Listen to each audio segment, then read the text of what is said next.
We are Southern Illinois. It's time for Saluki basketball.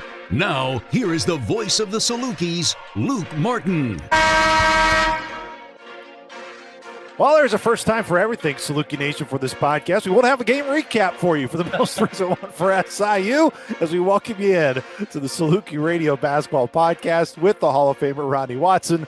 I am Luke Martin. Hey, both of us are coming from our home studios today as, of course, braving out the winter storm. Thankfully, SIU and the team got back safe and sound on Sunday night. And unfortunately, it wasn't with a game that was completed on Sunday and not for a game that was hopefully at some point maybe going to be played today.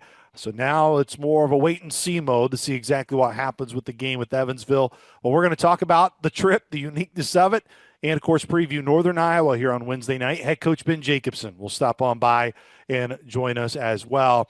And if anyone's really angry in Saluki Nation for this game not taking place, Coach Watson, I'm just directing them to LYN Lawn Care because LYN Lawn Care is not lawn care and snow removal. So I think LYN may need to talk about some expansion.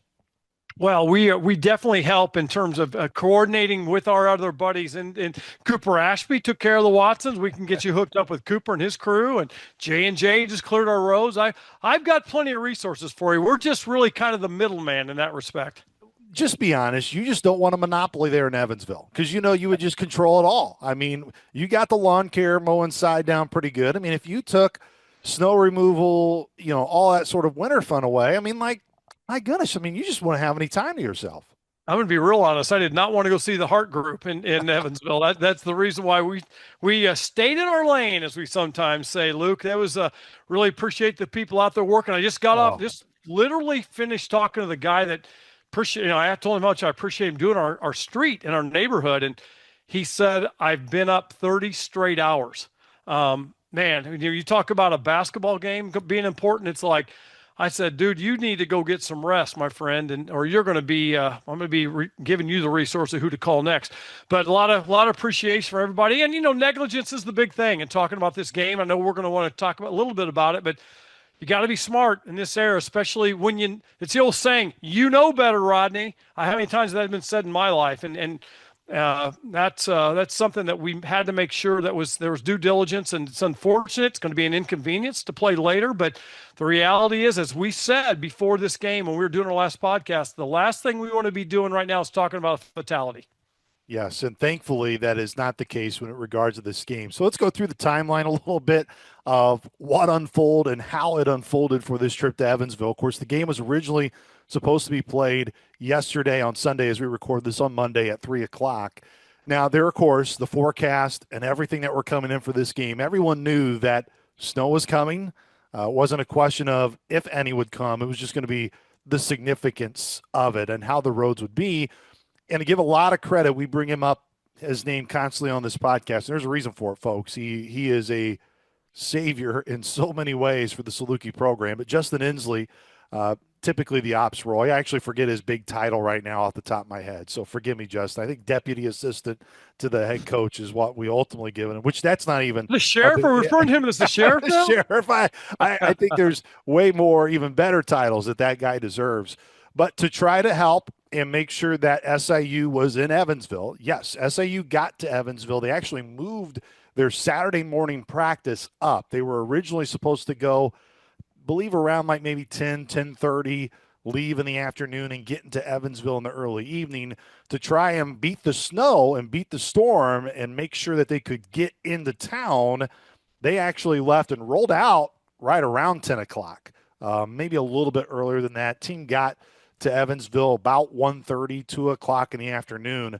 So the team was there safe and sound, and that's a huge credit to Justin Inslee and John Mark, who is the driver for SIU for mostly of all those trips. And I know John Mark is a friend of yours, Coach Watson. He's been driving the Salukis for a really long time through the years.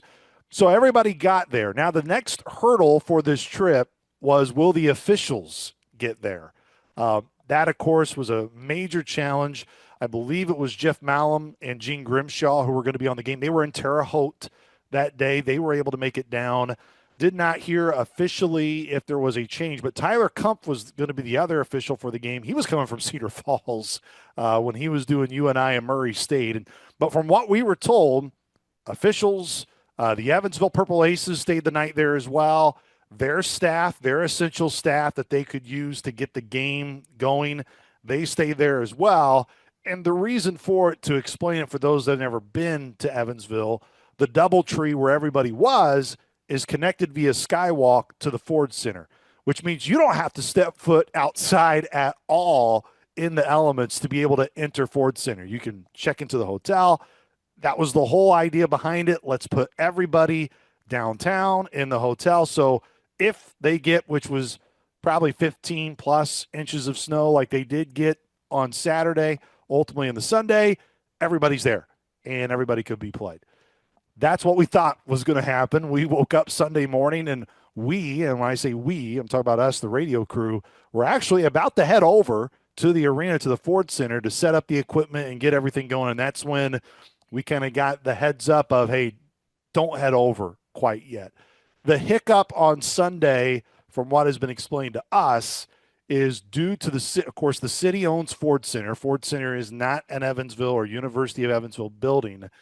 Due to obviously the weather on the outside, the state of emergency that was declared by the state of Indiana, local officials led by the mayor in Evansville did not want to open the Ford Center on Sunday. And that is what led to the follow-up of, yes, everybody is there.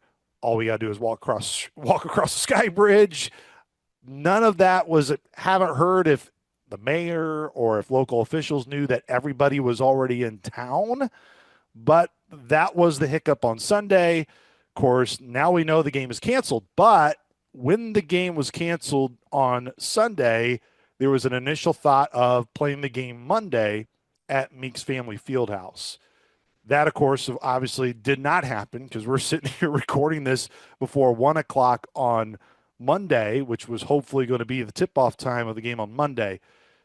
No, there's a lot of questions here, Coach Watson, of why did the game not get moved up? That, of course, is something you and I can't answer. Not even SIU can answer. That's a question that Evansville ultimately has to answer for and be accounted for. But for our friends at Evansville, to remind that we did bring this up on our podcast, the Ford Center was not available. They had hockey on Friday and Saturday night. Now, they have done doubleheaders before in the Ford Center, so they're probably – I mean, I can't speak for the Ford Center. Maybe they could have played this game earlier on Saturday to give them time to flip it back to hockey later that night, but that's more just extended talk about what this could have been. So that's where that wasn't available. Now, the Meeks Family Fieldhouse, which is where they play, if you're wondering where that is, that's basically the practice facility for Evansville. It's where they do their women's basketball.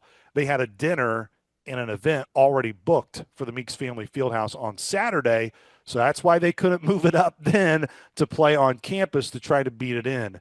So Evansville's hands were tied in ways of the Ford Center availability, even availability for some of their places on campus. There's many areas we can take this from here, but I've been a part of some institutions that, let's just say, have been a part of decisions that have not made people happy. And let me tell you, they are no fun to go through. It's not fun to have to answer for those. So I feel for my friends at Evansville that kind of have to go through a situation like this with the Salukis there. That's a lot to go through and a lot to unpack, but I wanted to make sure we at least gave the timeline of how everything went. And the bigger frustration was, the Saluki team could have gotten a heads up of where they could have gotten home at an easier time, could have gotten home earlier in the day on Sunday. Everybody was waiting around trying to figure out exactly what was happening. And they didn't make that call till roughly about 5 or 6 o'clock. So then SIU had to turn around and leave last night. But again, it's a big tip of the cap to John Mark. It's a huge tip of the cap as well to Justin Inslee for making sure that it was inconvenient for the Saluki basketball team, but they made it as less as an inconvenience as well. I'm sure you've been a part of some situations, maybe not exactly like this, Coach Watson, and it's not fun to go through, especially when you're on the visiting side. But, man, just a lot of moving parts that unfortunately made this weekend something that we hoped it wasn't going to be, which was probably something that could have been managed a heck of a lot better by multiple different parties. Yeah, there's some Saluki fans that were with us. Roger Tetrick was one. He and his wife Sally when we were in Northern Iowa in the '90s, and the roof was leaking in the old Uni Dome. It's like the roof's leaking. What in the world's going on here? But they had to postpone another night, and I don't think that one went well for us either. But the reality is, in all fairness, and there was some. Yes. Just say it lightly, just say it lightly. Our coaching staff wasn't happy about this, and I don't blame them. Uh, like they get it. I mean, they get the negligence part. They get all those things. The part that's a little disappointing in the whole thing you described is it just took too long on Sunday to make some determinations of what you're going to do. But here's the reality, and this was one thing when Coach Weber got here back in the spring of near summer of '98. We put together a trip. We went to the Dominican Republic to play with the guys and get 10 practice dates in where he'd get to know the team and really, just do the things that he wanted to do. And the one thing he kept saying to us that just stayed with me forever is that you've got to expect the unexpected. When you're doing anything with people, especially in sports, just expect the unexpected. Can't let it worry you, own you. The event that was going on, I'd forgotten about the event on Saturday night on campus called Night of Memories. It's a great fundraiser that the city of Evansville, led by Don Mattingly and a lot of the baseball guys in town, that they bring back former Major League Baseball players and different personalities. They had Rudy there, the actual Rudy that the movie was based on. And it's a great fundraiser. That created a situation where Evansville couldn't do it the night before, but all that said, let's get on to the next one, man. And you have no choice. And Southern's right now sitting at 2-7, which we all know. And it wouldn't matter if you're 2-7 or 9-0. I mean, you want to get going. You're in a routine. You want to get going. But coach and the staff and the players, they'll all adjust and they'll move on to the next one. And I'm kind of curious, Luke, if you can share what maybe the options are going forward for this game. Yeah, I mean, I don't want to divulge too much of what maybe the Valley office or either school probably doesn't want out publicly at this point, but I'll do my best to describe it and to really piggyback off what you said. So we never further prove the point. Why are we not playing today on Monday? Well, the concern from Evansville now this is where it falls on Evansville, not the city. They didn't feel comfortable opening their buildings on campus or felt they could run a basketball game on campus with the university closed on Monday. So that's where the situation came into effect. Now, they made the call that campus was closed on Monday well before this whole situation came to fruition. So that's where that hiccup was and ultimately where it came. And where the coaching staff, and I don't think they mind for me speaking about it too, where their major frustration about this trip came into, they had nowhere to shoot. Ford Center would not allow them in. So they couldn't even just go in just to shoot around. Ford Center said, no, you can't walk across, can't come in. And then the Evansville campus was closed, so they said they had no one there to let the team in to even go and shoot there. So that was a major frustration with the staff because they're just like, we want to try to get our guys moving around or just go and shoot somewhere, especially if there's going to be a game played the next day. That didn't happen. So here is the scenarios I think we can run through and that have been talked about. For what I am understanding, there are really two possibilities here that are on the table. The one obvious one, which I think has been discussed a lot on social media from what I have read, is the Monday after the regular season concludes. Southern, their next bye is not till the final Saturday of the regular season. So that's what makes this a really difficult dynamic to try to figure that part out, number one. That seems like the most likely one, which is a return trip to Evansville. I'm assuming at the Ford Center at that time.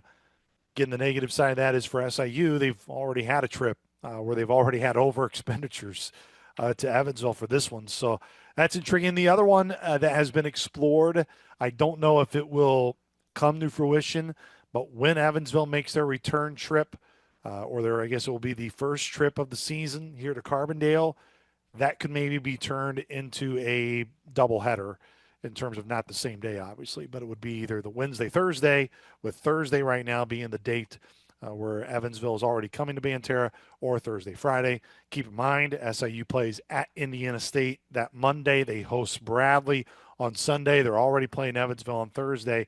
It's a lot of games in a short amount of time, Ronnie. I think that's why it's not the most attractive one to be in, and That's the difficulty of where we are at right now in the course of this situation. Now, the most logical one, and has been, I know, proposed by the league. It's not been confirmed. This has not been finalized by any stretch. This is just from what I have heard. It is the final Monday before Arch Madness is most likely the date this game would be made up. So the regular season would end on a Saturday. They would most likely play this game on Monday before St. Louis, regardless of whether this game means a whole lot in terms of tiebreakers, et cetera. And we have talked about this a lot. Right now, we know where the league standings are at, and these are two teams that are right now towards the very bottom of the league. And as you look at it right now, that game may not mean a whole lot in a grand scheme of it. But you and I both know there's going to be a logjam within this league at some point in time, especially with how balanced the league is. And we'll get through the scores and what happened this weekend. The game could be really important, especially if you have a 4 or 5 team tie, which has happened before within the Missouri Valley Conference, and you go to all of those different tiebreakers. So, and I don't know them off the top of my head of exactly what they would be because it's a hypothetical at this time. But right now, if I had to take a guess or what's most likely, it would be around that time.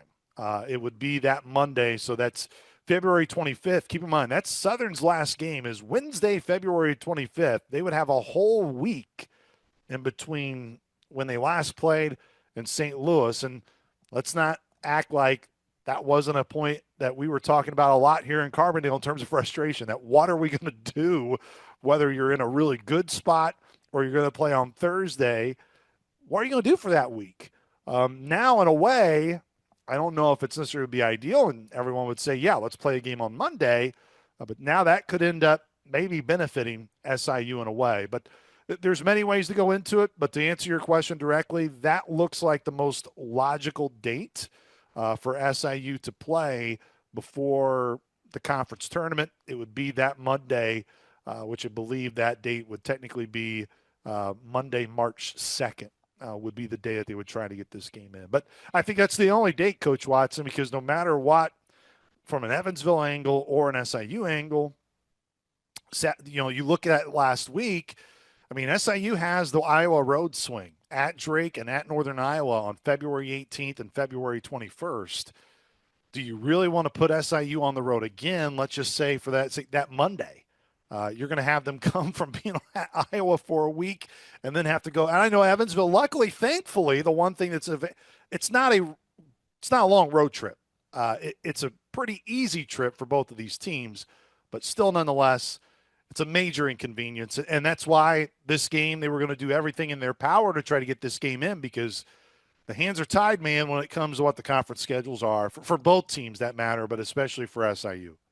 Yeah, let me throw in one part about playing on February the 11th and 12th back-to-back. Oh, we did it during COVID. We know those things are possible and all that stuff. The problem that you have isn't the game prep.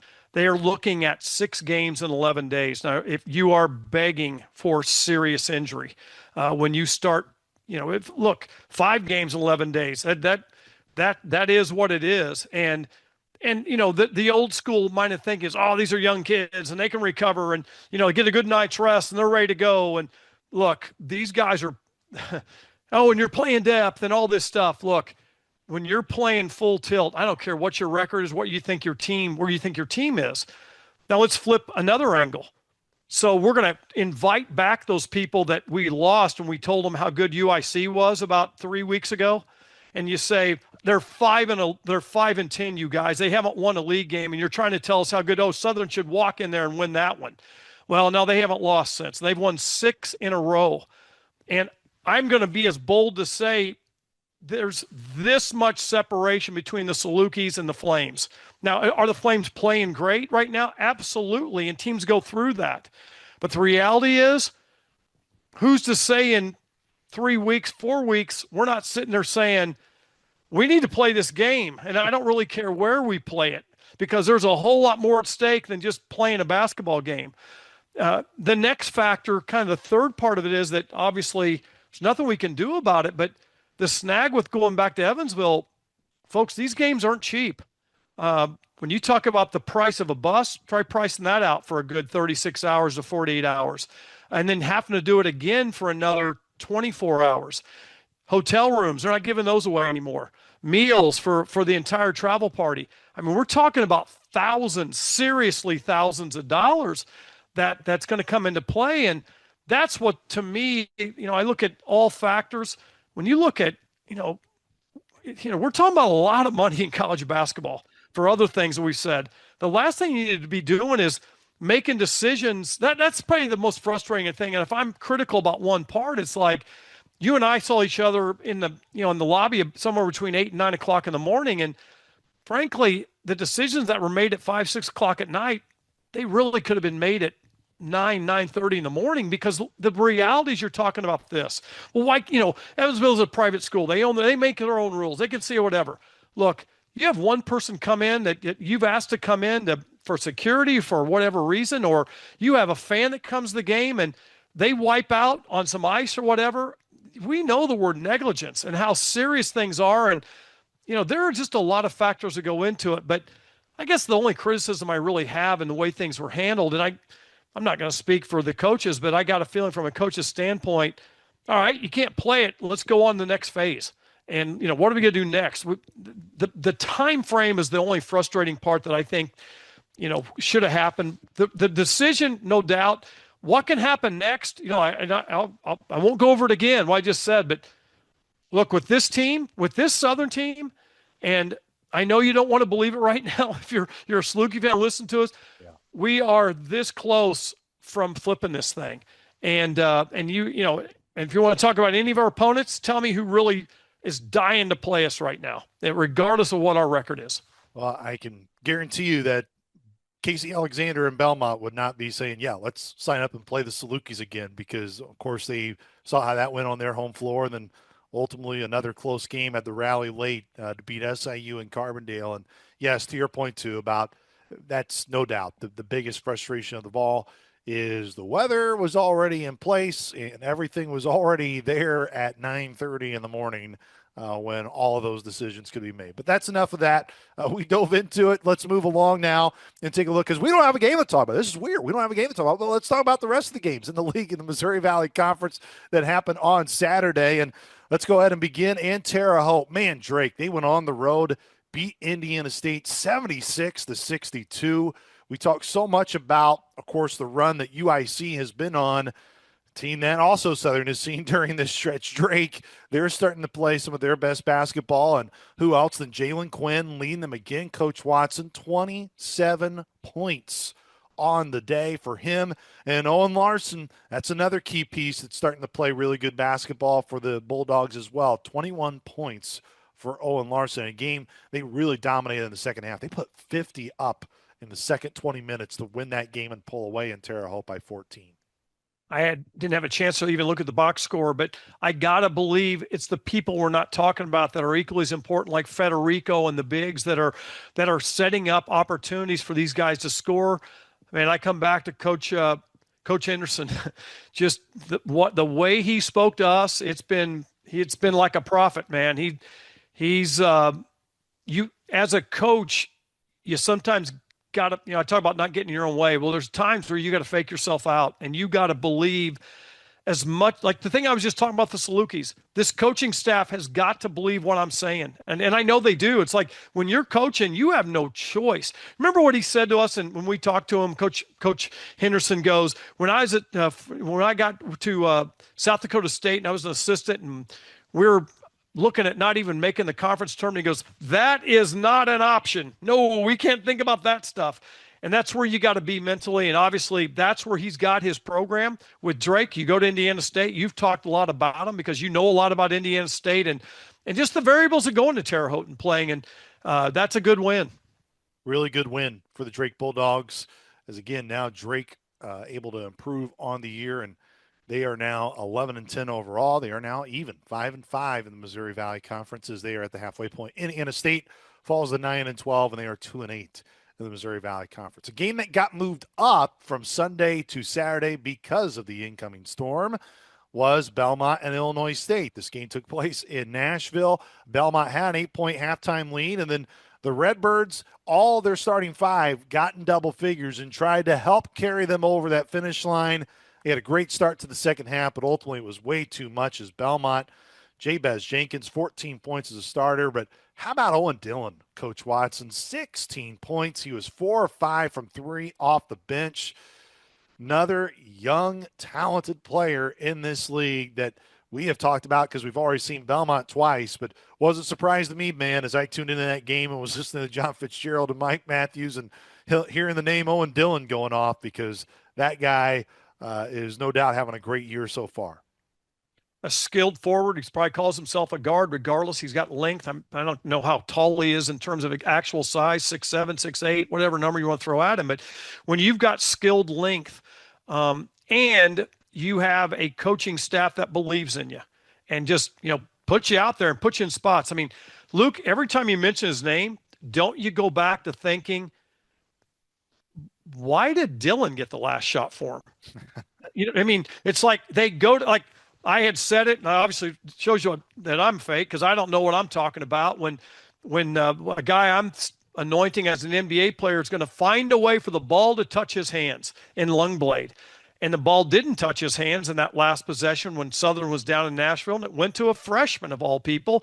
He took Sykes one-on-one. Sykes did the perfect job. He didn't foul him. He made it hard for him to score. There was enough time on the clock for Southern to pull off some magic at the end, but they still went to a freshman. And then they continue to keep going to different freshmen. And then you talked about Jenkins and just another young guy. Hey, they're on the scouting report too. They went from being fourth and fifth and maybe even sixth in some cases to all the way. Those guys are working themselves. If they're not the number one guy, they're certainly 2 and 3, and they still continue to produce. I see that Illinois State, as you're going to, you're going a little heavier with your starters. You're going with your veterans that you. I'm not speaking for those guys, but I got to believe they trust those guys a little bit more. Your bench doesn't quite get as called on quite as much. But man, all that said, it just shows you how close this league is because nobody was arguing, Luke. I don't recall anybody. You and I weren't having an argument, and that if that's not happening, I don't know who else would have one because no one was arguing about Illinois State being anointed the best team in the league with all the experienced talent with second, third, and type guys, years of experience. Plus, they had a couple of freshmen that came in and. Just shows you how tough this league is when they're 6 and 4 now in a league that's really good. And you've got Murray and Belmont with 2 losses. Again, we're going to get to Murray in a little bit, but they do not hand out trophies on the 26th day of January, and they sure don't hand them out on the 26th day of September. So don't get too excited about where this thing goes, but what we've got in our hands is a really good league. And don't get too down either. That's kind of the point that we're trying to make, and we'll get to that point, obviously, when we talk about it from an SIU perspective. And I love how you were given the league standings before we get to the league standings. That was a really good move by you. Setting you up in case you didn't quite get a chance with that long drive from Evansville back, and maybe you're a little worried. I was trying to get you prepped on the top end. I have no idea who's on the bottom end.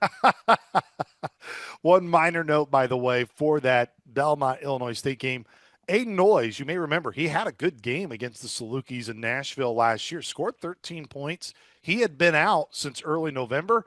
He only played 8 minutes, but he did come in and play, got a rebound against Illinois State. So he made his return. We'll see what type of a role he could potentially have for Coach Alexander's group, as he was a role guy a year ago for him, but has been mostly sidelined this year. So he made his return again in a win. Belmont got the win over Illinois State, 80-69 in Nashville. You brought up the Racers. Murray State on the road at Northern Iowa. They closed out the half in a phenomenal way because Roman Doman kept them in this game. Anyone that questions whether this guy's any good, I don't know who you are. 29 points is what he had. 13 of 15 at the free throw line. He was 7 of 12 from the field. Did make 2 threes as well. He did foul out in the game, but 29 points in 27 minutes. Of course, Fred King had yet another double-double, 16 points, 11 rebounds for him. Lane Taylor chipped in 13 points, but it wasn't enough. Trey Campbell looked like Trey Campbell of old, Coach Watson, in this game. 27 points, including 5 threes. Leon Bond and Will Hornseth also joined him in double-figure scoring. As UNI will talk to Coach Jacobson in a matter of moments. Lost 4 in a row. Everybody's kind of, all right, starting to panic a little bit. I believe 5 in a row, lost 5 in a row. Everyone's starting to panic, and now here they are, 5-5, and they hand Murray State their second consecutive loss. Yeah, the impressive stat for this game wasn't so much that they overpowered Murray State in this area, but they scored 7 threes. They held Murray State to 7 of 26 from 3, an area where, as they say, they think the numbers play out for Murray State, and they made 7, so that part was equal, but there was a lot of rebounds. Now Murray State, 14 offensive rebounds to Northern Iowa 6, turnovers 8 and 9, so Murray State got more possessions. However, an area where, for whatever reason, Domon comes off the bench, but the next time he comes off the bench, probably he'll have Jerry West logo on his socks. But the reality is, young guy, and again, I'm not coaching their team, but Murray State ends up with 2 other points off the bench. That's a huge factor when scoring defense is an interesting number. Scoring defense means that you're giving up the fewest number of points defensively. That has far more to do with how you play offense, as even more than how you play defense. But obviously Northern Iowa, they know how they want to play. They make possessions long on both ends of the floor. Man, you hold their bench. Murray State's got a very talented group. We all know that. They go 0 for 7 out of the rest of their bench. Couple of free throws by Shorter, who's just a dead-eye three-point shooter. But, man, that's the number that really stuck out to me when I looked at that one this morning. Dead-eye three-point shooter. I thought you had another phrase that you like to use for Braden Short. I thought you felt a little offended by the full terminology, so I'm going to go with the generic. Just going to go with the generic. Okay, that's okay. You threw me off a little bit. I'm just glad you saved that for the FCC. So, you say it for the FCC, but you didn't do it where the FCC doesn't regulate it. Our viewers know that when I go dead-eye, that they know what's coming next. Yeah. Shorter can really shoot it, man. He can, and for him not to score against a team that I'm not saying they're allowing them to shoot it. I won't watch the film. I didn't watch the film, but Northern Iowa, not an easy place to play for anyone. And the Iowa trip, which we're going to take, as you said, later in February, not an easy trip for whatever reason. And this league just gets a whole lot more congested. Yeah, and what's just funny, and I saw there was some chatter about it on social media. Just think Murray State get off to such a great start right this year. They go on the Iowa swing, they lose both of those games.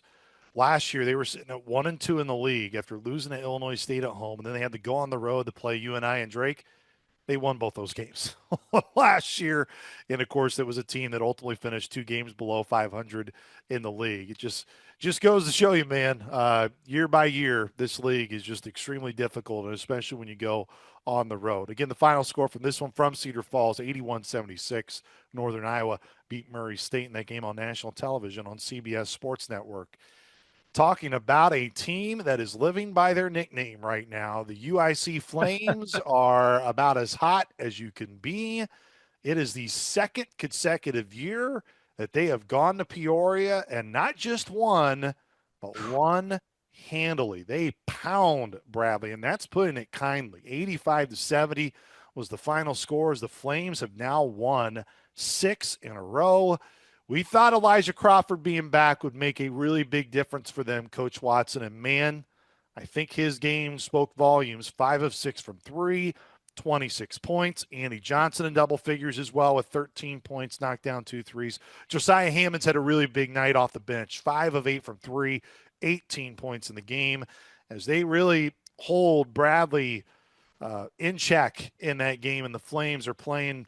I don't think there's any argument that you can make that there's anybody that's playing better basketball right now in the most recent. I mean, they have now gone to Bradley and won. They've gone to UNI and won. They've gone to Illinois State and won during this stretch.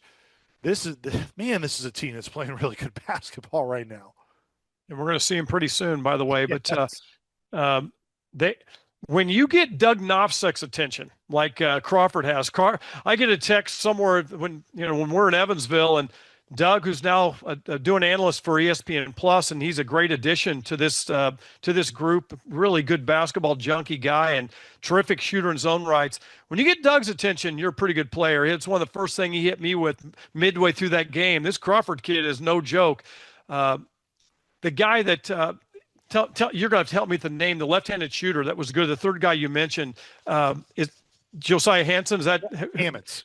Hammonds, yeah. You pointed him out to me during the shoot around, and he was just working on his jumper by himself. We got there early, of course, like you do all the time, and you forced me to show up with you. But watching him, he looks like a player. But the thing about 6 games ago, I told a friend of mine about an hour ago when we were talking about the Salukis and kind of about things. When you look at the stats, just straight stat line, the old school cumulative stats, conference stats, if you looked at every column except one, you couldn't tell the difference whether that was Southern stats or the Flame stats 6 games ago. Now, the one you could tell the difference, they're a very good free throw shooting team. And that's something that Rob Eson talked to us about. We knew who we were. We knew we weren't going to be a great three-point shooting team. We knew we could do something about the offensive rebounds, be physical, and we knew we could really concentrate on the free throw line, and they are. But an area where they've really gotten better in 3 weeks. I saw Hammonds late in the game. I happened to watch that game, and late around the 8-9 minute mark, he caught the ball in the right corner, left-handed shooter with a Bradley Brave coming out to challenge him really high. It's a great defensive play, and Hammonds just put a little extra arc on it, swished it. UIC calls the timeout. They're up by 20, and man, they're just not letting you back in the game. You talk about a group that believes. Look, you look at their talent overall, it's not like, we talk a lot about Murray. Their talent's obvious, man. They've got length. They've got King inside. They got a backup guy that didn't get to play much because King's so good right now. They got a terrific point guard. We weren't talking about the talent on UIC, but you better be talking about it now. Crawford obviously is a talented player that gives them some more. Henderson, the point guard, sometimes starts, sometimes comes off the bench. Momo's a big dude that is a starter coming off the bench regardless. These guys truly believed in the message, and now they're over 500 for the season, and they're not looking back. You talk about a team that is no joke. They have found themselves. They believe in who they are, and they're good at what they do, and they're getting a little better at everything else. Their defense, too, like a lot of good teams, regardless of what all the fancy stats say, they are sneaky tough, and they make it hard for you to score. And only 2 games back of the top spot right now for UIC when you look at. They're not any good, Luke. We're not going to be in trouble with those guys. Come on. Yeah, and I'm telling you right now, if you still believe that, you're foolish. Man, how that team has continued to play. I want to say this too, and we try to, bring this all together to make sure that we try to spoil our fan base with all of our different content and what we do to give them the access to our team and all of that. And in a way, because we do so much, Coach Watson, I think a lot of our fans can get the feeling of it's really common. Like this must be what a lot of teams do throughout our league. And I bring it up because our really good friend Jay Hood, I hope he doesn't mind me bringing this up, but I wish I could play his highlights from the win at Bradley. I can't because he's not traveling this year on the road. And UIC is not doing road productions this year for their radio. And that's embarrassing, especially in a city like Chicago, especially with somebody like Jay Hood, who is so recognizable in the city. And trust me, Jay Hood wants to go on these games and be able to do them. So my point of bringing that up is UIC's won 6 in a row. And like half of those games, I can't even play you their guys' audio and post-game interviews from this stretch. And that's where kind of just as a reminder, man, to our fan, and I'm so thankful for it and appreciative that we have the leadership here on our campus that knows the importance of what we do. And it's absolutely infuriating when you don't get that throughout the league. Imagine what could be done with all the different content pieces when you win 6 in a row, especially, like I said, in the places that UIC has gone. I mean, they've won in overtime against Illinois State. They won at Cedar Falls, and then the other night at Bradley. And all you have is just the television call and no one from your respective institutions. So apologize, Jay Hood, if you didn't want me to go on that rant, but I went on it for you, brother, because it's very free Jay Hood. We say free Jay Hood. There you go. Coach, you know, the other side that I say to you, Luke, and I'll say it from both a fan and a coach.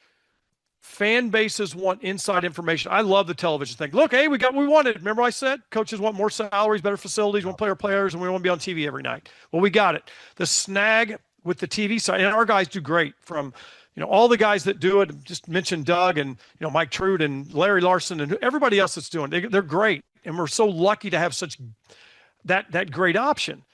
But there's not enough time for them to provide inside information. And that's not their mission isn't to give a one-sided viewpoint. It's to be very objective for both teams, which is good when you're watching that because you know you have two fan bases watching it. But what I really believe fans want, they want inside information. Not opinions, mine probably not so much, but you're getting it anyway because that's what I'm on board for. But that's the snag with radio, and you want the post-game show. You know, there's nothing more frustrating. And you compliment Coach Nagy and every other coach you've been with for after losses. That's not fun, man. It's not fun to come on and talk about things, and it's exhausting for them. Heck, it's exhausting for us, but our fans deserve it because they're interested. And you know what? Just like you talk about fan bases, and somebody was, I forget, maybe it was with us or maybe just talking to me the other day about, it was David Ragland talking about our fan base that he sees at Southern Illinois. You guys are you're the best. I mean, I brought this point out. We had 5,700 people at the balloon drop on January 1st. We beat Valpo. Okay. Fun day. Couldn't believe it when you said we're going to have that many people. For the NIT game in 2008, the last postseason game we played in, we had 5,300 people. Now, that tells you what our fan base is about, and our fans deserve insight. And they, you know, I'll hear from some people like, you should ask that question. Well, I coach for a living. I'm not asking that question at that time. And sometimes I will, and sometimes I won't. And you do, and you know, whatever. But the reality is you've got to give people a chance to get to know this team and really get the inside, because you're not getting it with a television broadcast, whether it's national television or the local stuff, which we appreciate. It's not their mission, and it is ours. So, Luke, keep doing your thing because people want it.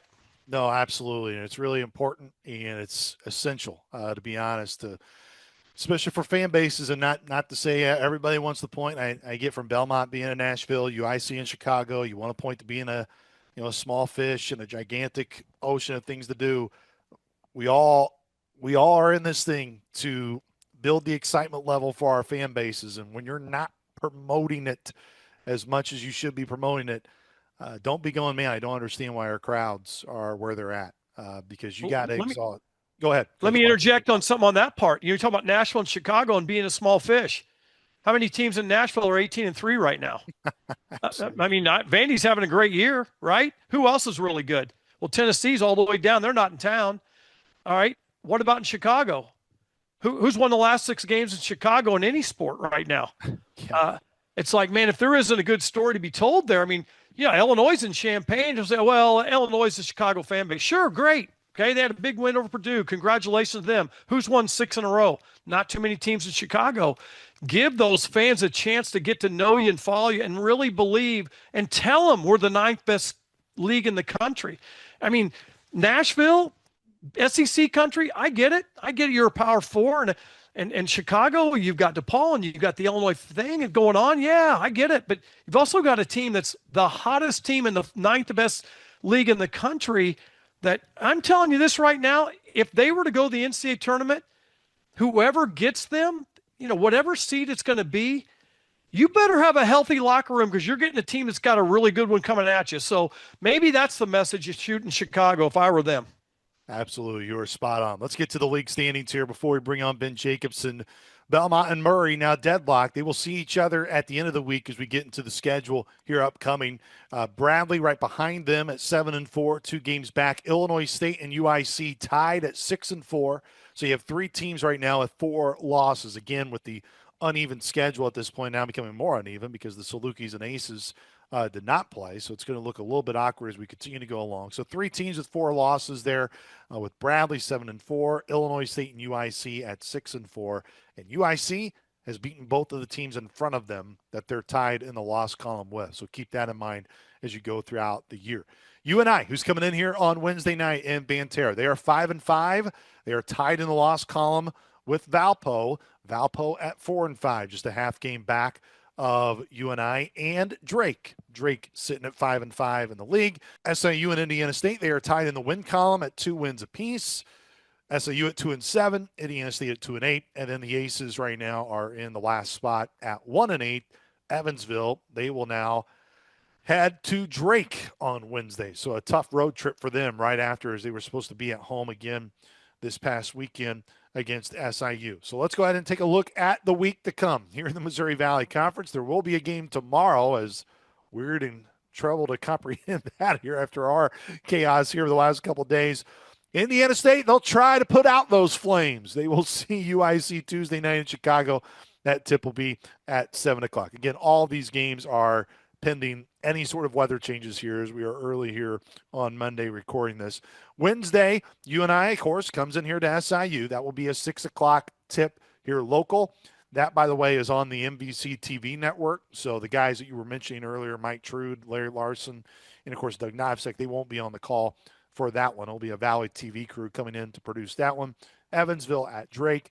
And then you have Belmont at Valpo and Illinois State at Murray. That will be the second half of that TV doubleheader. It will be the Redbirds at Murray State on Wednesday night at 8. Belmont and Valpo, that game will tip off at 7 o'clock in the Arc. And then UE and Drake, that is a 6:30 tip in Des Moines.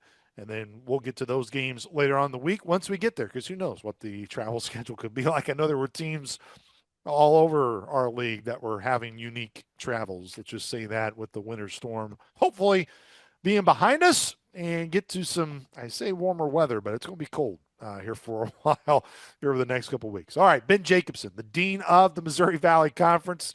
He does not need any introduction, especially to our Saluki fan base. So let's just jump right in with UNI head coach Ben Jacobson. Coach Jacobson, we were just kind of joking about it. I mean, man, snow in Cedar Falls, that's normal. You guys could probably get 2-3 feet of snow and be just fine. How's the winter so far treating you and the Panthers? Oh, it's been fine. It's been cold.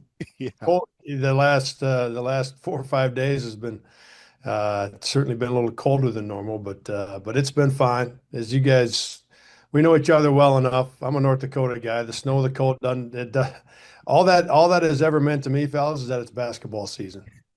That's all it's ever meant to me. It was just, no matter how cold it was back home, you just got to figure out how to get from your house to the gym, to the YMCA, or as you got older, right, to the elementary school, then the junior high, then the high school, then the University of North Dakota, and now Northern Iowa. Like, that's all it's ever meant to me. Just figure out how to get to the gym. Coach, when you talk about your team and you look throughout the league, Coach Watson and I were just talking about before we welcomed you on and talked about, all the different teams in our league. And when we were going into Chicago to play UIC, we were telling our fans, man, don't think this is going to be an easy trip. Yes, they haven't won a Division I game since November. They're 0-for in the league at that point. And guess what? They haven't lost since then. And that really just shows you how things can flip in a very short amount of time. Your team, of course, coming off a really good win against Murray State after a 5-game skid. And when you have been so experienced through so many different years of you on the sideline, what have you found just to be most successful in, hey, don't press any panic button here. There's going to be stretches where you feel really good, and you don't want those feelings to get you carried out of your boots. But also when things aren't going your way, you don't want to beat yourself into oblivion either. Yeah, no, I think each stretch is certainly each one's a little bit different, fellas. But a couple things that play a big role in usually those types of stretches, whether you've racked up, a handful of wins in a row, or, like you mentioned with us, we dropped 5 in a row. Injuries is a part of it. And that's not, I'm not just talking for us, or getting some guys back. UIC, that guard's really good. And he didn't, the first time we saw him, he didn't play. Now and they played. So that's one, okay, is your roster and having guys out. I just was watching your game against Valpo, and House doesn't play. Right? And so all of a sudden you kind of try to figure it out. Well, Valpo gets off to a great start. You're down 15 or 18, and then kind of you get it figured out. And all of a sudden you got a 7 or 8 point game with, well, I don't know if it was 8 minutes to go or plenty of time, right? But who you have available matters. And that, speaking to UIC, and that guard has been really good for them. And then you're going to play a lot of close games, right? And since we're talking UIC, you look at, they played some close games in November and December. Right? It wasn't so they're playing some close games. They get a guy back. And then I know we've seen this a bunch, and we've talked about this aspect, but I think those two things are really important. Like, you get, who do you have on your roster, who's hurt at a certain time, or are you all the way? If you're 100% healthy, man, you can get on a little bit of a run possibly. Okay? If you're missing a guy or two or three, like, it can be a little harder. And then those close games, how are you doing in those close games? Those 1-2 possession games. And then just the next thing I would say is what we already know is that league games are hard. Our league or anybody else's, the league games are really hard. And so I guess that would take me back to the first two is, man, you need all your guys, to get on that kind of run or avoid the other side of that kind of run. And then you got to figure out, part of it's figuring it out. Part of it's making a shot. Part of it's getting a little lucky. Like, when there's going to be a lot of close games. And the teams that are going to finish first, second, third, they figure it out and they find a way to win those games. Yes. But, and I've been through it. Some of our best teams, we got lucky a few times. And they were teams that won the league. We got lucky, to make this shot, or, have a guy was wide open and he missed a shot. Like, there's a little bit of that too. So, but I think the first two, play more a part in some of those stretches. Jake, this is your 20th year as a head coach, but let's go a bit further back when you and Coach McDermott got to Northern Iowa back in the spring of 2001. The culture you guys created, how close are you to that same culture today, even though there have been all kinds of rule changes in 25 years? What do you still believe in now that you believed in back then? Yeah, the biggest piece, Mac, the decision that we made when we got here is we were going to recruit high school players, and he had done that at Wayne State, Nebraska, and he had done that with Coach Glass at North Dakota when where I played. It was about recruiting high school players and taking care of closest to home. Right? So when we got here, Mac, the decision was we were going to recruit the best players in the state of Iowa, and we're going to get as many of them as we can. We're not going to get them all with Iowa State and Iowa and Drake in our own state, right? There's, so we're not going to get all of them, but man, we recruited every single one of them that we felt, in the state, and then closest to us. Minnesota has been really important to us from a recruiting standpoint, and then the states that touch us. And we've gone outside of the Midwest. We've got, some guys in the team right now. We've had, guys on our best teams, a regular season championship team with Isaiah Brown as a starter from down in Texas, and Deion Mitchell was a point guard from Pflugerville, Texas, in 2015 when we won. So we've had some very good players and some guys really important to our program that are outside of Iowa and the states that touch us. But that's one, Rodney, is the decision to do that. And then in terms of right now, we made the decision, I suppose it's getting to be 4 years now that the transfer portal came in, and the NIL. We made the decision at that time to do everything we could to continue to recruit with the same philosophy, and we've done that. Right? Now, we've taken some guys in the portal when we've had a need, and it's been pretty good to us. Our Jacob Hudson was a terrific 2-year starter for us, and is gone now and playing professionally. And the guys that are in our program right now, some guys in their second year with Max and Leon and Ben, and Cale Schmidt was hurt a lot last year, but a really important part of our program. So that the portal has been pretty good to us. We've approached that with the same philosophy and mindset is recruiting high school players, looking for the same things. It's the high skill level and then good young guys, great families. So that approach is the same, whether it's in the portal in the spring or with high school players. But our focus is we signed 3 high school players this fall, and I couldn't not, I mean, just ecstatic with the 3 guys that we got coming. And so our approach hasn't changed that way. We're gonna recruit and get and see, get as many of the high school guys as we can in the fall, and then we'll see what we need in the spring. We're going to get to your team in a minute, and we're also going to ask you your thoughts on the Salukis. But before we go there, really curious for you to talk about someone that's very familiar to all of Saluki Nation. It's Ron Smith. When you guys got there in 2001, what did he provide your staff in terms of helping you guys create the culture you want, helping you guys get in tune to the Missouri Valley Conference? Yeah, he a real sense of confidence that we could do it. I played Division II basketball. I was coached with Mac as a student assistant and a GA, and then Coach Glass hired me as a full-time guy. So my entire career as a player and a coach had been at the Division II level, and Mac played at Northern Iowa, so he had Division I experience as a player, but his coaching experience had been at the Division II level, and yeah, I just remember feeling that calm confidence of, hey, we are no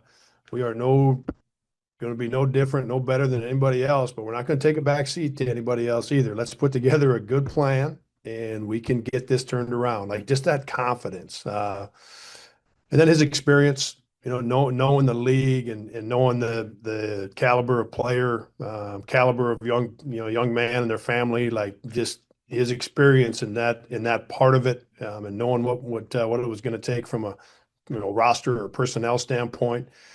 And then I go to those two spots first, guys. But the one, and you guys know Coach Smith,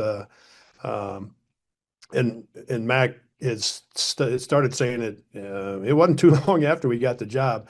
The best decision he made when he got the Northern Iowa job was asking Ron if he would stay. Retaining Ron Smith. The best decision that he made in his time as a coach at Northern Iowa. And there isn't anybody, staff or player that would argue that thought that Mac had. But that takes me to the thing that you guys know is there isn't a better human being.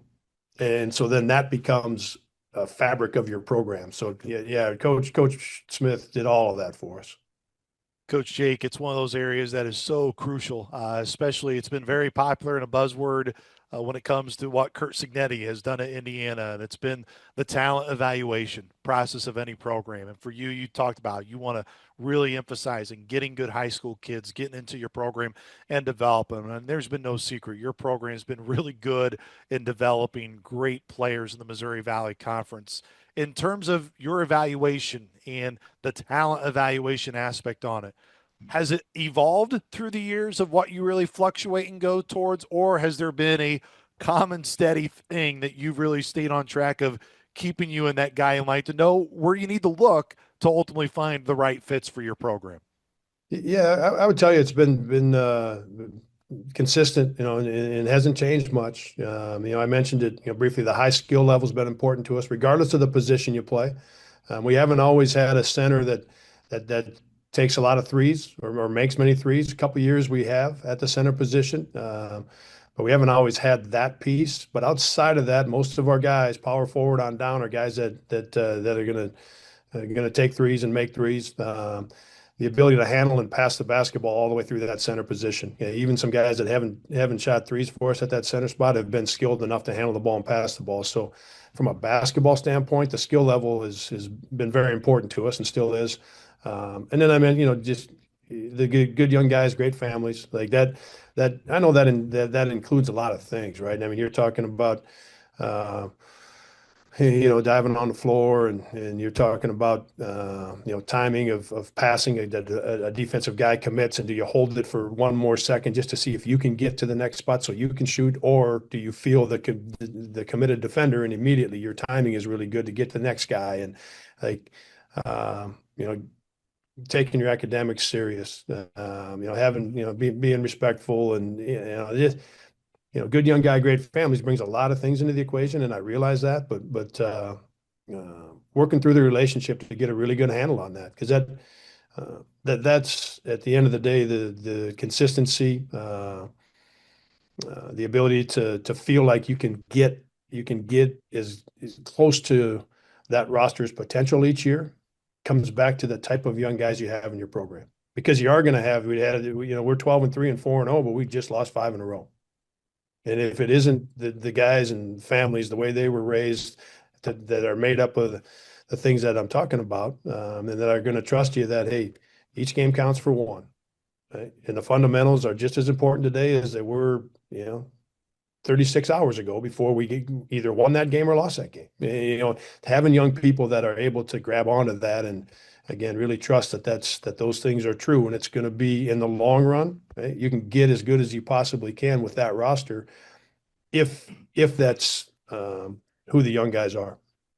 Through the years, you've obviously had so many interviews with Mike Reese, who was in this position prior to me, and our fans have gotten to know you, Jake, at a really good level. And what's so important is that area, as you said, obviously the families around him, but it's important for our fans to feel connected to the programs. And that's exactly why we do this and bringing you on to talk about you and your program, but also for us, for our fans to learn about your guys. And man, Trey Campbell, he's been a guy that our fans have been able to see, and they don't like seeing him, by the way, and they're going to see him on Wednesday, especially when he's playing at such a high clip. But he is a local product as well there in Cedar Falls. Just can you give our fans and even guys like me and Rodney that what he's like day to day within your program, not even just what's gotten him to the point to be such a great player, but just who Trey Campbell is and what he's like when he's sitting in that chair or in your office just day to day and interact with him on a daily basis?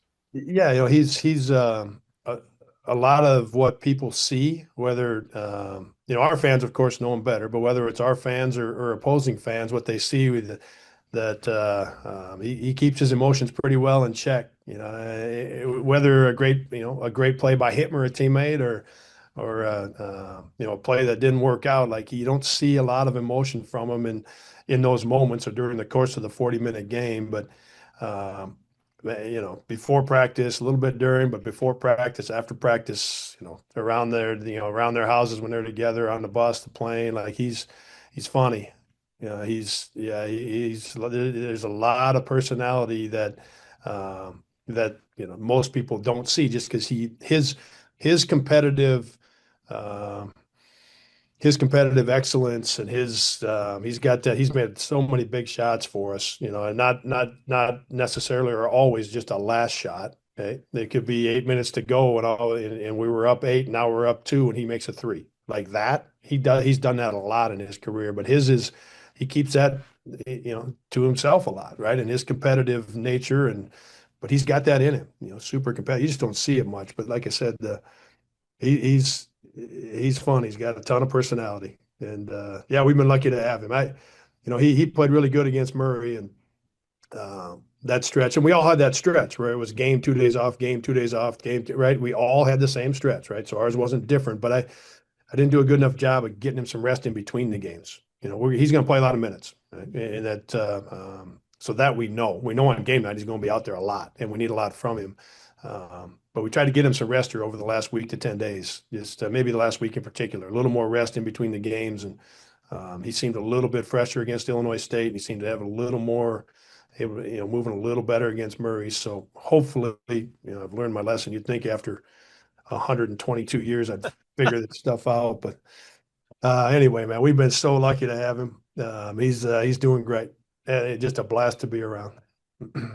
Kind of on the other side, Ismail Diouf is a guy that I find intriguing. I thought he was really good for you when I got a chance to watch most of your game at St. Mary's. A tough place to play, and one that would have been especially big for you guys and also for the league. But all the same, it kind of, I was telling Luke that night, well, I don't feel sorry for Jake. They're good again. But Diouf is a guy that's interesting. Number one, in what he brings to your team with his skill level, coming from North Carolina State for 1 year, I think, and then having signed the pro contract in Canada.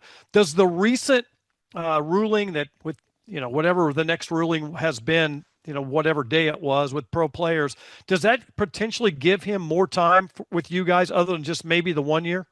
We've talked about that, right? And going back a couple months, yeah, that there's, and we're still talking about it, and trying to figure out if there is some space there for him. And there's been some other players from Canada that have been on a similar track that have gotten an extra year. I don't know yet where that's going to land, but it is something that we're talking about with him. And yeah, he played good.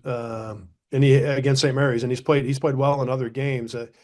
He's really comfortable on the 3-point line, and he's a really good 3-point shooter. He hasn't quite unlocked it yet. There's been 3 or 4 games where he's made 2 or 3 3-point shots, but he's really good there. If we I really appreciate about him that we've needed him at that center position defensively, and we've asked him to be more physical in terms of rebounding and defending and doing those kinds of things, and offensively scoring around the basket a little bit for us. And he's worked hard to do that, but I'm just hoping he can. He's much more confident today than he was maybe 2-3 months ago, and even maybe a month ago, just in terms of where he fits in with the roster and what he's capable of doing for us. So there's another level in there with him, Rodney. You're right on in terms of what you're seeing.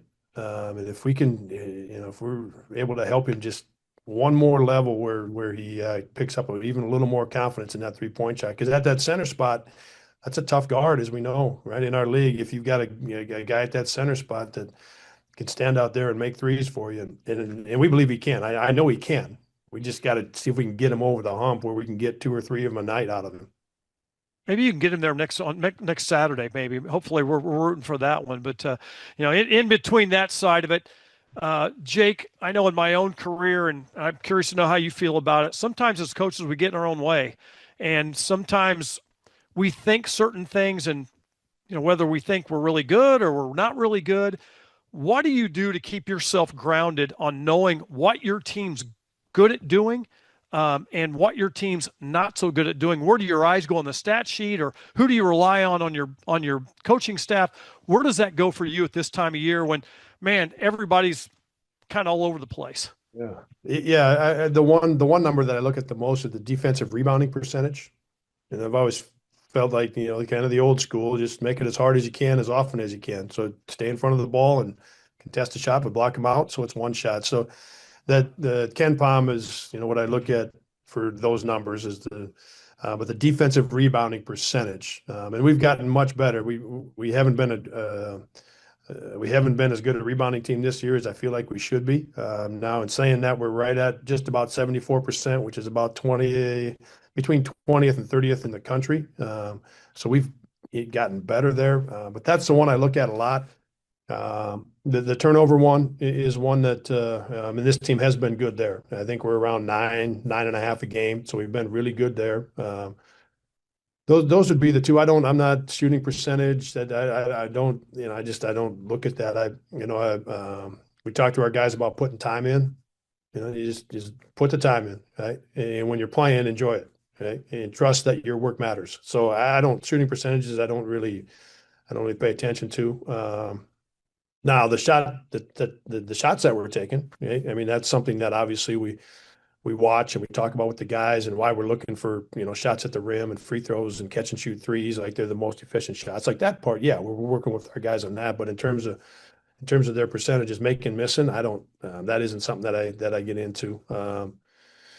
And then it's the roster, like, okay, should we be a little bit better at this? Like, each team's a little different, right? Maybe this team's a little bit better in this area and this team's a little better here. Like, that's where I say I feel like this team should be a better defensive rebounding team than we are. And then it's my job and our job as a staff to help them get there. But those are the two key ones. I still talk to Coach Glass a lot, and I check in with Mac and kind of the guys that I played for and coached with, and those are the guys that and then there's a couple other people, but mostly those guys check in, and because I know I get the straight scoop from Coach, and I know I'll get the straight scoop from Mac. They're not going to say, "Oh no, your defense is fine." No. Coach gets mad, man. He's like, "Hey, we didn't defend tonight." Like we text after every game, and we talk on the phone, and it's not it's not your team, it's we. And I really, appreciate that. Like our group is really close from back in those days, really close. And Coach and I are in touch a lot. And it's like, man, we did not defend tonight. Like, will you tell your guys to get ball pressure and get a deflection? Like, we have some great talks. Yeah, some great talks. And Eldon Miller's another guy. I just talked to Eldon yesterday, and Eldon stays in touch. So I mean, I'm really fortunate that way. Coach Jacobson, you kind of talked about before we end on the Salukis here. One of the areas that you said, man, trying to find rest during this league schedule can be really difficult, especially when you go through these stretches. And that's why I don't think it's any secret the teams who are having a lot of success, man, their bench has been really productive. You, of course, did a great job with Murray State and their bench over the week. I know Roman Doman had a really good game off the bench, but he was the only one that could hurt you. Man, they got a lot of guys who can hurt you. And you look at this SIU team early in league play when they were having success, their bench was a major factor. And no doubt with Calron House and Isaiah Stafford, those guys have reshifted how the bench exactly looks. But for your group too, point production may not be extremely high, but man, your defense has never really wavered, or at least appears that way on paper. How do you evaluate your bench when it's solely not just, hey, bench points? Because that's ultimately where people go to say, oh, what are you getting from your bench? They ultimately go to the point column. That's a part of it, but how do you further that evaluation of what you really get from your bench too? Yeah, I mean, for us, you want guys to do what they're best at. Right. And, RJ Taylor is really important for us to scoot around and get shots for other guys. It's not, and he's, he made some jumpers at Illinois State and he's very capable, of making that pull up jump shot and making a three and very capable of doing that. But for us coming off that bench, we need him to scoot around and like get the game going a little faster and find some other guys, some easy shots. And Gian Hutchins, our freshman guard, like when he goes in the game, it changes for us defensively. Most times he's going to guard the other team's point guard. He's going to pick him up pretty much full court. He's going to be, and you're going to feel that, so that he's really good at that, even as a true freshman. And that's what we need from him to, that's what the older guys in this team need from Gian is his toughness and his enthusiasm and guarding the heck out of that basketball. And his catch and shoot three is good, but that we need him to guard the basketball like he's done, get after that thing like crazy. And Ismail, we talked about, he's a guy that I do want to come in and score. I want him to come in and shoot threes. Kyle Polk, same thing. I want Kyle, it'd be great if he could get 7 or 8 threes a night. Like teams are going to stand next to him, so it's not easy to get him open threes, but we do want him to come in and shoot threes. Let's see, who am I? There's someone. Oh, Tristan Smith. I got to 9, right? That's 4 guys I talked about. Tristan is a starter for us, and he's been out now for a little bit. When Tristan comes back, then it'll move one of the. We'll see, when he gets back and where things are at. But he would most likely move one of the guys to the bench in the backcourt, and then it's going to be a guy who is somebody that scores for us. So I just think it's really, what are you best at, and what's this roster need from you, right? At least for us, that's the way it's been.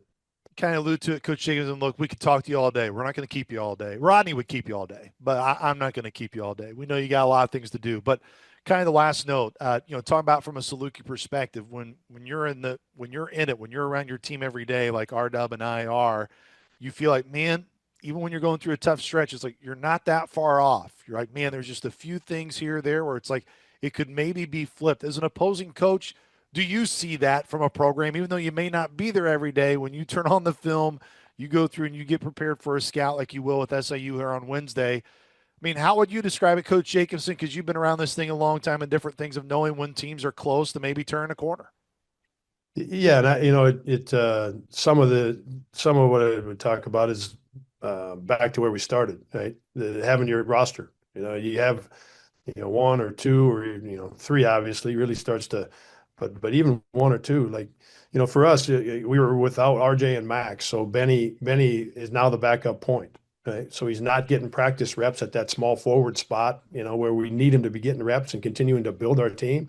We got to spend that period of time at the backup point. Okay. So we get Max and RJ back, then Tristan goes out. So now Benny is basically, he's starting at what would be the 4. He's still playing as a perimeter player, right? Doing what he does, but now he's got to learn some plays from the 4, right? So I think it's easy or maybe just human nature that when fans see it, right, they don't think about what it does to practice.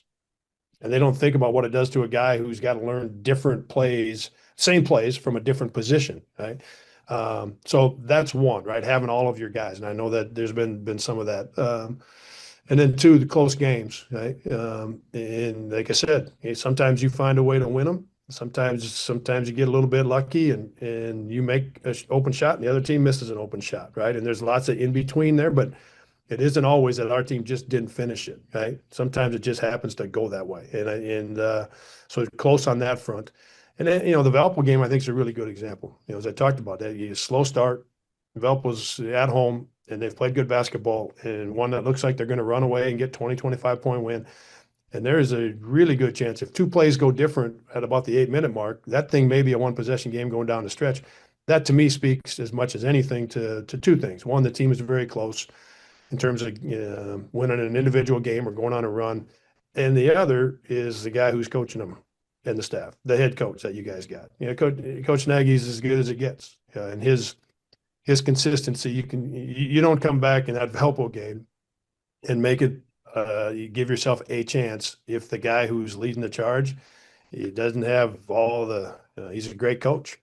And a ton of consistency. And you can see that, with the physicality and how hard guys play and then just staying in there in a game like that Valpo one when it doesn't look good. Like that's coaching. And so there's a lot of reasons to feel like your team is very close. Always a fun conversation with the head coach in Northern Iowa, Ben Jacobson, and his team needed that win in so many ways against Murray State over the weekend, Coach Watson. And as he talked about, Trey Campbell, such a big piece of this team. And you think back to last year in the series, Southern did a good job on Trey Campbell and really both games. The first game, no doubt, got away from Southern at the end of the first half and the big run early in the second half. But many people forget about that second game when UNI came back around and, man, the Salukis really hammered the Panthers in Banterra Center. Yes, it's kind of a indicator of the league. You just can't really you just if you guys are gambling, man, good luck to you. But I want no part of that stuff. I mean, I guess the point spread can maybe make it a little more interesting. But if it was all straight up, man, I have no idea what to expect. And it's a testament to very good players, very good coaching across the board. We were kind of joking back in the old days.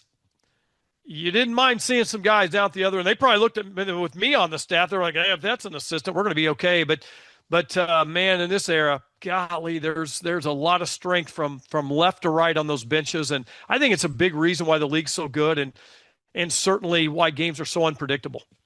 Looking at this Northern Iowa team, and again, area we talked with Coach Jacobson, is their defense is one of the most efficient defenses in the country. They come in as we sit here today. They are the 21st highest rated efficiency defense in the country.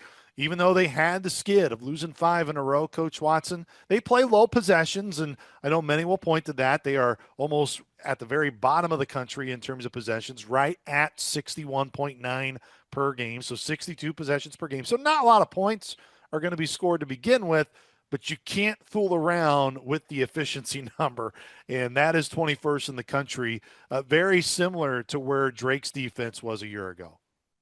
Yeah, the thing that got me scratching my head is that, 10 games in, they're holding conference teams to under 25% from the three-point line. Now, Luke, that's a weird number there, man. And they're shooting the same number as their opponent. They've shot 210, their opponent's 211. That's the one that and I've watched them. I mean, I remember I was so impressed after their game at St. Mary's.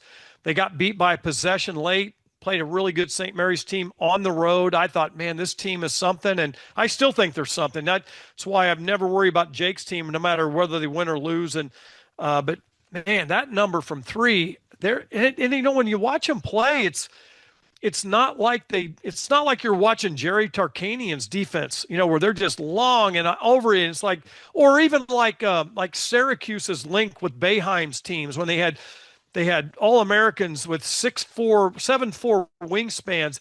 That's not the case. They just really know apparently where to get you. I'm curious to know more about that from our coaching staff as to what makes them so good, because I certainly don't have the answer, but it's very glaring. Not a great three-point. They're not really great on the offensive end. I mean, but I know this: they're good at everything to be in every game every night. They've been without Tristan Smith. Tristan Smith, the last game he appeared in was January 4th against Evansville. He only played in 2 minutes that game, but This has been a guy who's been a primary starter for him. He's been in a lot of games and has had many different roles. So him being out, they finally got a win without him for the first time against Murray State over the weekend.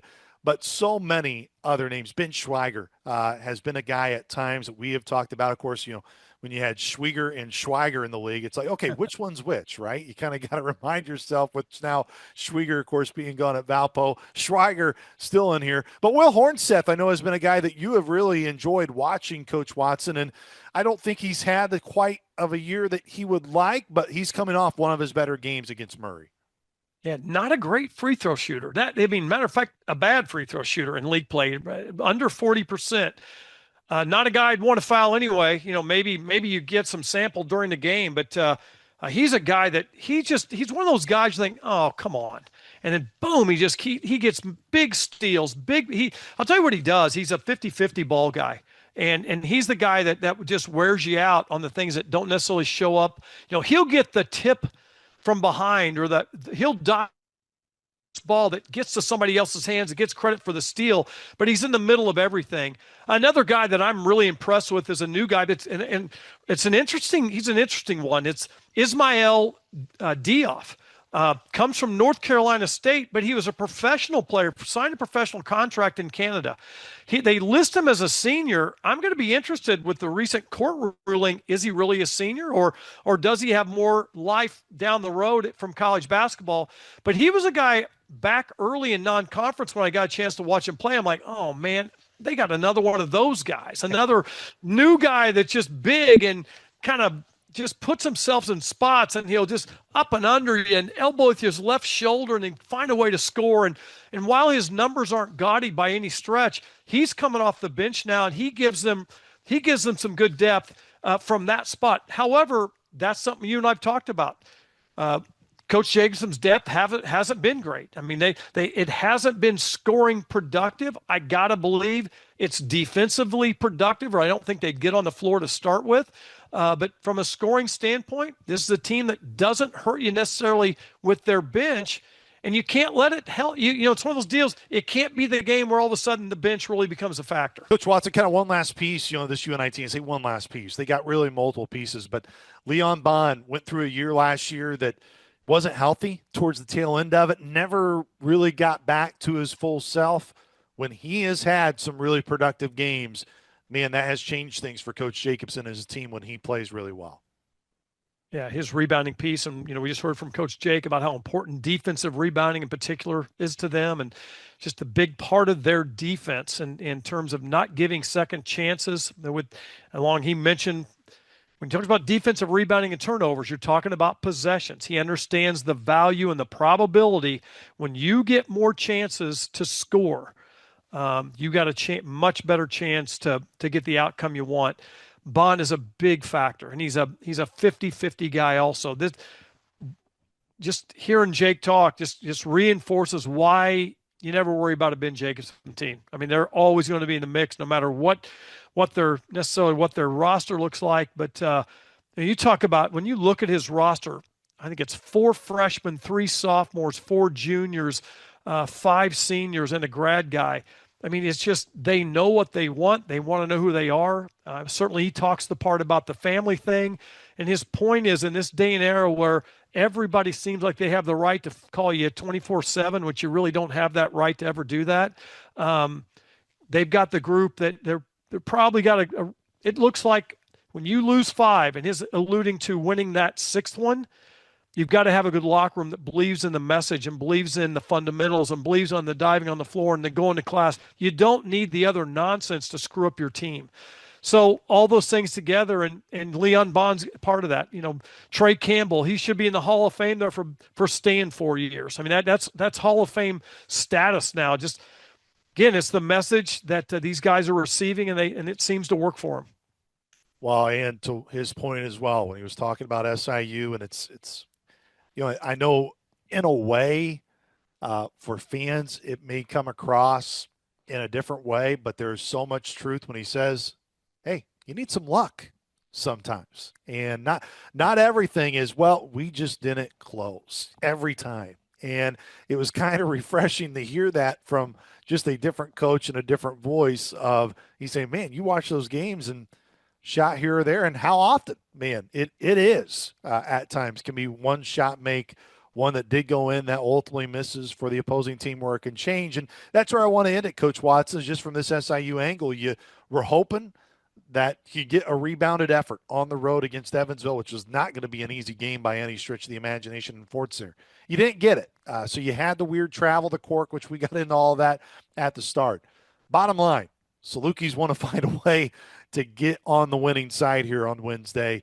Ultimately, how you look at this game on Wednesday and the biggest areas that are really going to decide where the Salukis can get back into the win column and try to close out against a Northern Iowa team that has appeared to start to get some of their swag back as well.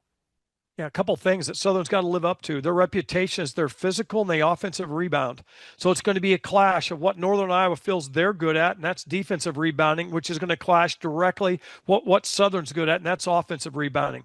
The big factor, I think, in this game is not digging yourself a hole. Maybe that's the certainly in the locker room, coach will not come from that angle, because you can't come from that angle with your team. It's getting ourselves in good possessions of the ball on offense and defense early on and getting yourself in the game early. We kind of kid a little bit about, the game's coming too easy for one team. And yeah, it does, because things have a way of working itself back for whatever reason. It's usually what he alluded to. Good coaching doesn't allow your team to get blown out at Valpo by 20 points. And there's not nearly enough. I'm so glad Jake talked about that. There's not nearly enough credit that goes to coaches and their staff and the work they put in that kept that thing at Valpo from just being an absolute mess. And he's right. I mean, a free throw here, a dunk there, and this thing, all of a sudden, those are things that didn't happen. But the reality is you've got to help your team get there. Southern's got to be in those spots. They got to continue to believe the message. They've got to be good at what they're good at, and they've got to live up to their hype of what they're good at. And, man, we can make shots. We can make shots. We can. We've seen it.